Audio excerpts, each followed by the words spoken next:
में जो छात्र राजनीति होती है और आपके समय में जो छात्र राजनीति होती थी, उसमें क्या अंतर आप महसूस करते हैं? देखिए, अंतर तो जैसे पीढ़ियों के अंतर होते हैं उसमें ज़रूर होता है। पहले जब हम लोग आए तो इमरजेंसी का दौर था और इमरजेंसी के खिलाफ संघर्ष करने के लिए पूरे देश भर में नौजवान निकले थे। हम लोग भी कॉलेज में पढ़ते थे, कॉलेज में जुलूस निकला, उसमें चल दिए। और फिर वहाँ से अखिल भारतीय विद्यार्थी परिषद, फिर एक विचारधारा से जुड़ करके चलते आए। उस समय भी NSY था और विद्यार्थी परिषद, AISF भी था कम्युनिस्टों का। बाद में SFI ये हुआ, पहले AISF ही ज़्यादा था। तो उस समय जो था थोड़ा वैचारिक आधार पर लोग ज़्यादा जुड़ते थे। अभी भी विद्यार्थी परिषद और NSY दोनों छात्र संगठन काम करते हैं और दोनों की कार्यशैलियों में जैसे पहले था वैसे अभी भी अंतर है। लेकिन उस समय पूरे देश का जो वातावरण था वो सोशलिस्टिक पैटर्न पे ज़्यादा था। ठीक कह रहे हैं जी। तो सोसाइटी ओरिएंटेशन जो है हमेशा आदमी सोचता था। अब क्या हो गया कि जैसे जैसे कालखंडों में परिवर्तन हुआ, अब 75 का दशक आप देखोगे तो उस समय सबसे पहले जो चीज़ होती थी सोशलिस्टिक, इसलिए मैं बोल रहा हूँ कि उस समय आर्थिक जो संपन्नता थी देश का हो कहीं का भी समाज का, वो उतना नहीं था। तो आर्थिक आधार पे समाज की ज़्यादा बात होती थी। रोटी कपड़ा मकान प्रायोरिटी था। आज आप देखोगे तो रोटी कपड़ा मकान जो है उसकी आवश्यकता पूर्ण हो गई है। अब जो हो रहा है, अगर मैं एक लाइन में बोलूं तो उस समय साधनों का अभाव था। बिल्कुल। इस समय साधन बहुत है, साधनों में गुम जाने का ज़्यादा प्रभाव दिख रहा है। मतलब more informations, more facilities create the more confusion. सक्रिय राजनीति में कब आए आप? मैं तो कॉलेज से पढ़ते पढ़ते हम लोग उसके बाद जनता पार्टी, तो जनता पार्टी में भी काम किए और जनता पार्टी के बाद में युवा मोर्चा में आ गए। फिर मैं प्लांट में काम किया, तो प्लांट में भारतीय मजदूर संघ में भी काम किया और उसी समय बीजेपी का जिले का पहले उपाध्यक्ष बना और मेरे ख्याल से फिर 86 में भिलाई जिले का महामंत्री। पहला चुनाव कब लड़े आप? 90 में प्लांट में रहते हुए। और उसके बाद जो है अविभाजित मध्य प्रदेश में भी आपको बड़ी जिम्मेदारी मिली। छत्तीसगढ़ राज्य बनने के बाद जब बीजेपी की सरकार आई उसमें भी बड़ी जिम्मेदारी आपको मिली। कहाँ पाते हैं भारतीय जनता पार्टी को वर्तमान में 2023 में आप? देखिए, पहले जब हम लोग जिस समय 84 की अगर बात करें 2 सीट थी, उसके बाद से हम लोग बीजेपी के काम को चालू किए थे। मध्य प्रदेश की जो हम लोगों की यूथ टीम थी, अभी शिवराज सिंह, प्रहलाद, नरेंद्र सिंह, आपके पुराने मित्रों में से हैं। हम लोगों की पूरी टीम थी जी। तो उस समय पूरा मध्य प्रदेश एक था। तो पटवा जी प्रदेश अध्यक्ष, तो ये सब चालू होते होते धीरे धीरे बढ़ते गए। तो उस समय धीरे धीरे जैसे अडवाणी जी वगैरह कहते थे कि भाई पहले स्थिति ये थी कि बीजेपी कुछ नहीं, दोबारा बाद में धीरे धीरे ये चेंज हुआ कि नेशनल एजेंडा जो भी तय होगा वो बीजेपी के बगैर नहीं होगा। आज ये हो गया कि नेशनल एजेंडा जो भी तय होगा वो बीजेपी को देख के होगा। तो ये जो चेंज आया है कि पहले इग्नोरेंस था, फिर उसके बाद जैसे नहीं बोलते उपहास किया लोगों ने, फिर थोड़ा आलोचना में गए हम लोग और आज इतने हम ताकतवर हो गए कि सब लोग मिल के विरोध कर रहे हैं। छत्तीसगढ़ में क्या पाते हैं, छत्तीसगढ़ में की क्या स्थिति है, राजनीतिक स्थिति? आप लोग मेहनत भी कर रहे हैं, परिवर्तन यात्रा भी लेकर आप चल रहे हैं। परिवर्तन यात्रा के नाम को लेकर भी कांग्रेस ने आरोप लगाया है कि ये नाम भी उन्हीं का दिया हुआ है। क्यों 2003 में तो सबसे पहले हम लोगों ने निकाला। अच्छा। ये तो 2018 में निकाले ना परिवर्तन। 2003 में हम लोगों ने उस समय परिवर्तन यात्रा ही निकाला था।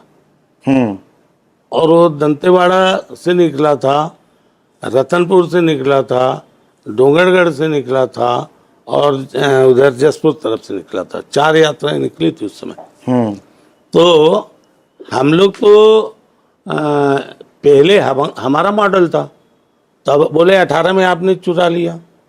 तो ये तो क्या है, कांग्रेस पार्टी नंबर 1 की झूठ बोलने वाली पार्टी है। उसका जो पॉलिटिकल डीएनए है ना, सिर्फ झूठ पे आधारित है।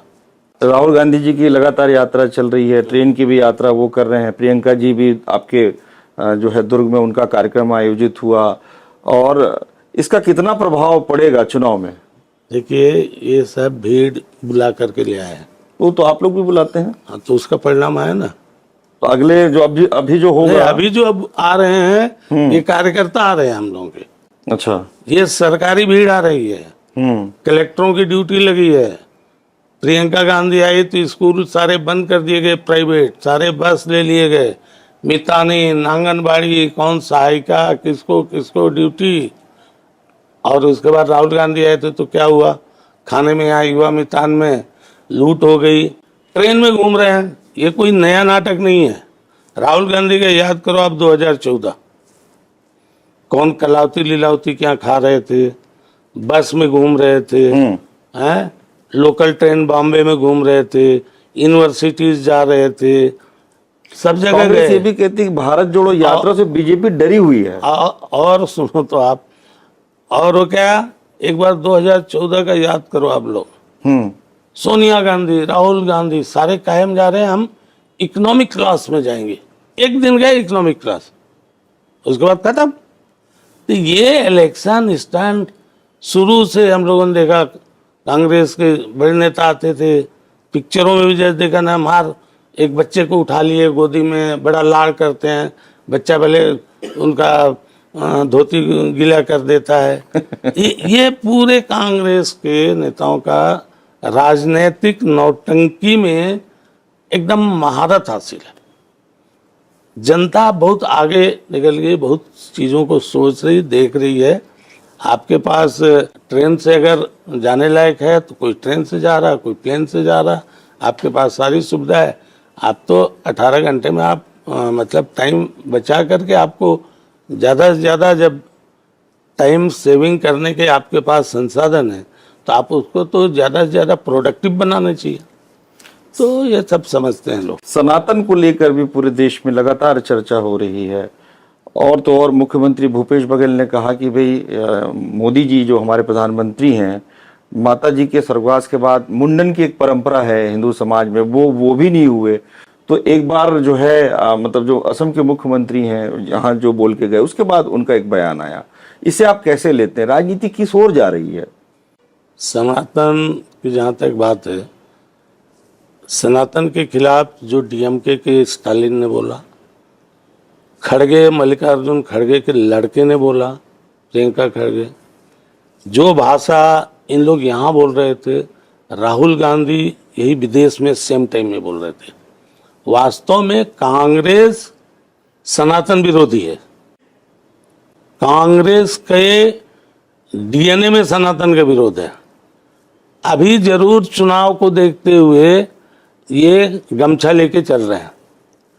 जहाँ तक मुंडन और इसका सवाल है, जो अग्नि देता है, जो ये करता है, वो अपना क्रियाक्रम करता है, उसकी बनी हुई है। अलग अलग जगह पे अलग अलग रिचुअल्स हैं। आप दक्षिण के अगर ब्राह्मणों को देखोगे तो वो लुंगी पहन के और तिलक ऐसा लगाते हैं, उत्तर का ब्राह्मण ऐसा लगाता है।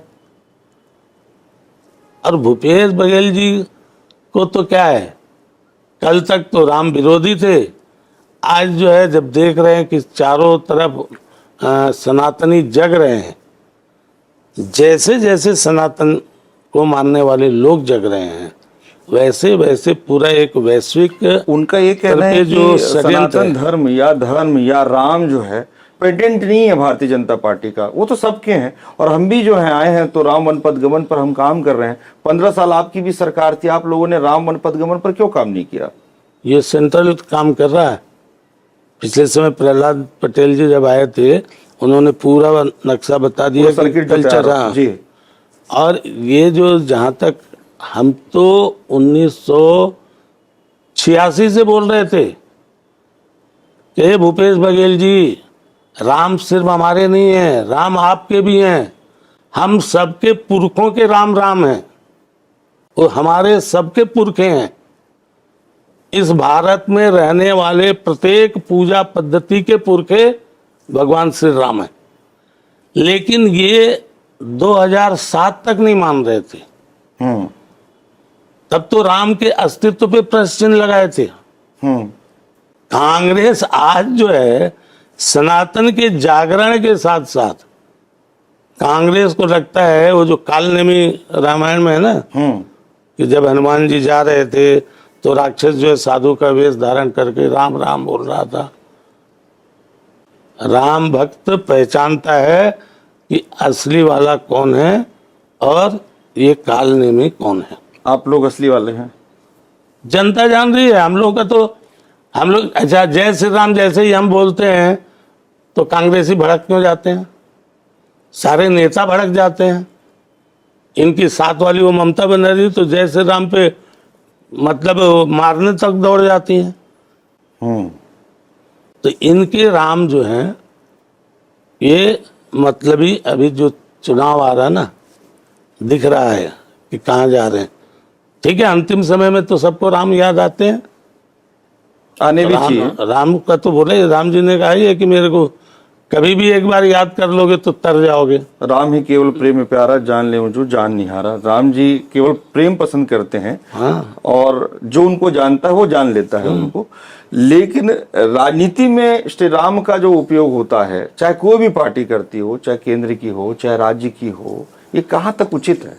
देखिए, राम के नाम का उपयोग कहाँ से चालू हुआ, पहले इतिहास में जाना पड़ेगा। सबसे पहले राम मंदिर के संबंध में आंदोलन हुआ। और ये आंदोलन कैसे चालू हुआ? साहबानो प्रकरण में राजीव गांधी ने संविधान में संशोधन किए थे। ठीक है।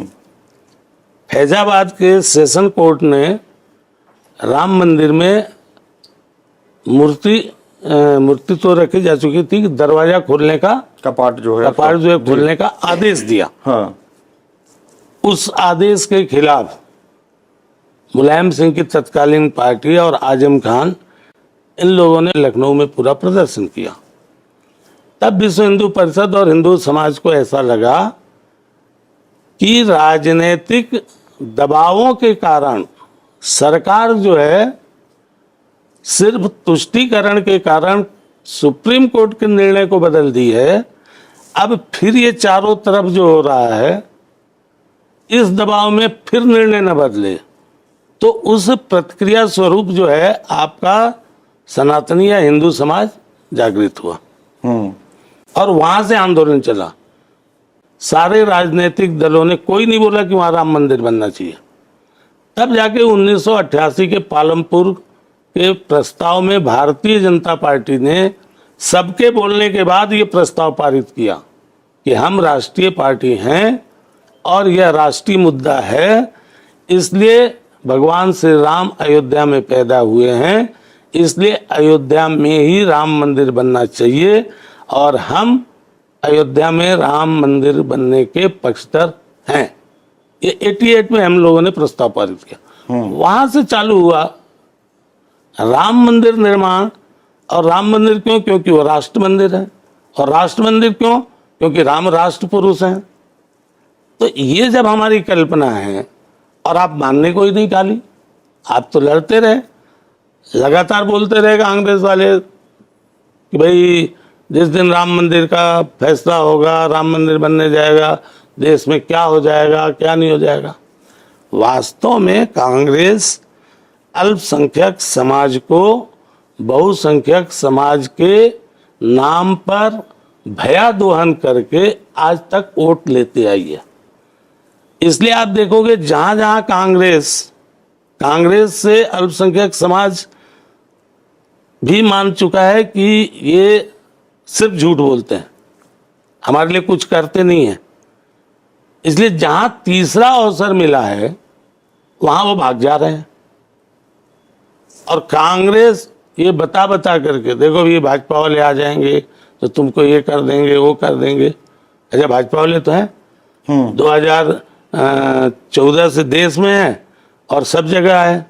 आज तो पूरे देश में शांति है, कहीं कुछ वो नहीं तो घट बोल रहा रहे हैं है। कि आप जब भी आते हैं, चाहे राज्य में आए चाहे केंद्र में आए, आप लोग जो है कहीं न कहीं देश की सद्भावना, जो समरसता है, सद्भाव है, इसे बिगाड़ने का प्रयास करते हैं। इसलिए तो राहुल जी जो हैं वो मोहब्बत की दुकान लगाए हुए हैं। अच्छा, एक बात बताओ, मोहब्बत की दुकान लगाए मतलब वो व्यापार कर रहे हैं? मोहब्बत व्यापार की चीज हो गई? दुकान में तो व्यापार होता है। मोहब्बत तो करने की चीज है, मोहब्बत तो बांटने की चीज है, मोहब्बत तो एहसास है। आप जितना करोगे उतना फैलेगा। और दुकान में तो अब माल बेचा जाता है। क्या करें कांग्रेसी, हमेशा दुकान लगाने के ही आदी हैं वे, हैं? चाहे वो माल की हो, चाहे लूट के माल का हो, और चाहे ओट का दुकान हो, उनका दुकान ही चलाते हैं। सरकार नहीं चलाते, समाज से कोई लेना देना नहीं। हाँ, दुकान चलाते हैं, मोहब्बत की भी दुकान चला रहे हैं। मोहब्बत नहीं बांट रहे हैं, मोहब्बत जो है नहीं वो फैला रहे हैं। लोकसभा में एक समय तो राहुल गांधी जी जाकर जो है गले लगा लिए थे, उसके बाद आंख भी मारे। आंख मारे कैसे? सबको दिख नहीं गया कि देखो कैसे मैंने बनाया। महिला आरक्षण बिल को लेकर कितना प्रभाव पड़ेगा? 5 राज्यों के चुनाव हैं। देखिए, ये लगभग 3 दशकों पहले से लोग अलग अलग तरह से महिलाओं के बारे में कि आरक्षण हम देंगे, लाएंगे, करेंगे, करते रहे। ये बिल्कुल मोदी जी को धन्यवाद कि उन्होंने इसमें ये नहीं किया कि राज्यसभा में पारित कर दिया, लोकसभा में ले ही नहीं गए, यहाँ कर दिया वहाँ छोड़ दिए। तो ये तमाम स्टैंडिंग कमेटी सबसे होते हवाते आज जा कर के अब वो पारित हो गया। मजे की बात यह है कि आप देखो सारे दल इसमें ये रिजर्वेशन दो, ये दो, संशोधन दिए, भाषण भी दिए, वोटिंग में कोई वोट नहीं डाला। तो भाई काहे के लिए संशोधन? आप यदि किसी विषय पर अपनी बात रख रहे हो और संशोधन दे रहे हो तो कम से कम वो जो संशोधन करता है वो तो वोट डाले। वो भी वोट नहीं डाल रहा है। तो सिर्फ ये पॉलिटिकल चीज करते आए। आज तक कांग्रेस वालों को देना नहीं था, बाकी जो इनके अलायंस हैं वो भी इसके पक्षधर में नहीं थे। अब मोदी जी ने कर दिया है तो ये होना चाहिए, इतने दिन बाद होगा। हमने जो जनगणना क्यों नहीं कराया? अब ये भूपेश बघेल रोज बोलते हैं। एक चीज और बताइए, आप जनगणना, बड़े विद्वान व्यक्ति हैं, आपसे समझना भी मैं चाहता हूं कि अक्सर देश में अब हम लोग ऐसी चर्चा करते हैं जिस चर्चा का कोई मतलब निष्कर्ष नहीं निकल पाता। अब पूरा देश जो है भारत और इंडिया की चर्चा में लग गया है। तो यदि इंडिया से भारत हो जाएगा और भारत यदि इंडिया था, इसका कितना असर पड़ता है? या कहें देश में, राष्ट्र में जो युवा हैं जो इस भावना को समझते हैं, क्योंकि हम सब भारतीय हैं, और यदि कोई दल या कोई गठबंधन अपना नाम इंडिया रख लिया है इसलिए इंडिया से भारत हम कर रहे हैं, ऐसी भी बातें आती है। आपका क्या मानना है? इंडिया से भारत नहीं किया गया, भारत से इंडिया किया गया है। जब पहले देश हमारा भारत ही था तो इंडिया ले आके 47वें संविधान में भाजपा ने कहा कि इंडिया लिखो या भारत लिखो। भारत डेट इज इंडिया लिखा है, इंग्लिश में इंडिया डेट इज भारत लिखा है, हिंदी में लिखा भारत अर्थात इंडिया। उसी को इंग्लिश में लिखा है India that is Bharat. That is Bharat. आपको जो मानना है मानो। अलायंस तो उन्होंने बनाया, अलायंस तो अब जानबूझ के बोलने लगे इंडिया जीतेगी, इंडिया जीतेगी। अरे इंडिया जीतेगी तो इंडिया के हम लोग थोड़ी विरोधी हैं। तो अलायंस का उपनाम जो है एब्रिविएशन में वो आएगा, इससे किसी को चिंता नहीं है। हाँ, भारत का हम लोगों को याद है कि 90 में जब हम लोग पहली बार मंत्री बने तो भारतीय जनता पार्टी की सरकार बनी, तो सब लोग पहले कुछ भी साइन करते थे इंग्लिश से हो, तो हम लोग मंत्री थे तो बोले नहीं कि सारे मंत्री हिंदी में हस्ताक्षर करेंगे। अब हम लोग अगर हिंदी नहीं बोलेंगे, हम लोग हिंदी को नहीं मानेंगे, तो जो बेचारे हिंदी नहीं बोल पाते हैं वो कैसे मानेंगे? तो हम भारत को भारत नहीं बोलेंगे, आप इंडिया बोलना बोलिए, लेकिन हम भारत को भारत बोल रहे हैं, इसमें आपत्ति क्या है? कोई संशोधन तो नहीं आया। अरे भारत को हम भारत बोल दिए तो आप कांग्रेस वालों को दिक्कत हो रहा है भाई। तो भारत हम बोल रहे हैं, आपको इंडिया अच्छा लगता है, आप इंडिया बोलिए, कौन मना किया है? जी, छोटे छोटे प्रश्न की कांग्रेस जो है वो कह रही है कि 75+ इस बार हम जीत के आएंगे। इनकी सेंट्रल लीडरशिप ने क्या कहा कि हम सामूहिक नेतृत्व में लड़ेंगे। वो तो यहाँ पर भी जब भी रमन सिंह जी चेहरे थे, लेकिन बोला जाता था कि नहीं, ऐसा नहीं, हम लड़ रहे हैं। और रमन सिंह के इसमें था। अजी, इनको बार बार भरोसे का सम्मेलन क्यों कराना पड़ता? जब आदमी का स्वयं पे भरोसा उठ जाता है तब वो दूसरों को इकट्ठा करता है, बोलता आओ आओ मेरे भरोसे का सम्मेलन करो। भरोसे का सम्मेलन क्या, भरोसा है तो भरोसा है, लेकिन भरोसा तो एक दूसरे पे नहीं है। मंत्रिमंडल में कितना अंतर्द्वंद है?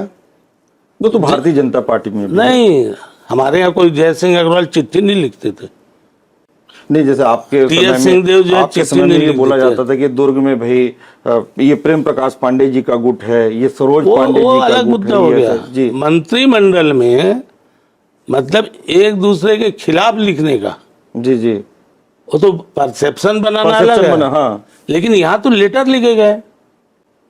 जय सिंह अग्रवाल मंत्री रहते हुए कलेक्टर के खिलाफ मुख्यमंत्री को चिट्ठी लिखे कि नहीं? टीएस सिंहदेव ने मंत्री रहते हुए चिट्ठी लिखा कि नहीं कि हमारे विभाग में काम नहीं हो रहा है और मैं ग्रामीण विकास का मनरेगा का काम नहीं कर पा रहा हूँ, ये नहीं, इसलिए मैं ये विभाग छोड़ देना चाहता हूँ। अब इससे बड़ा अंतर्द्वंद क्या? तो एक दूसरे का वहां पे भरोसा नहीं है, पार्टी के वालों का इन पर भरोसा नहीं है, इसलिए अब ये भरोसे का सम्मेलन कर रहे हैं, ये भरोसा ढूंढने निकले हैं। और जनता का भरोसा तो समाप्त हो गया, वो दिख जाएगा।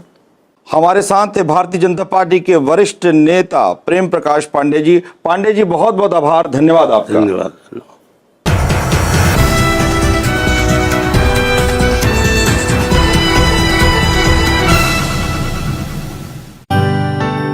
पंजाब के क्षितिज पर एक ऐसे सूरज का उदय हो रहा है जिसके बाद यहाँ के छात्रों के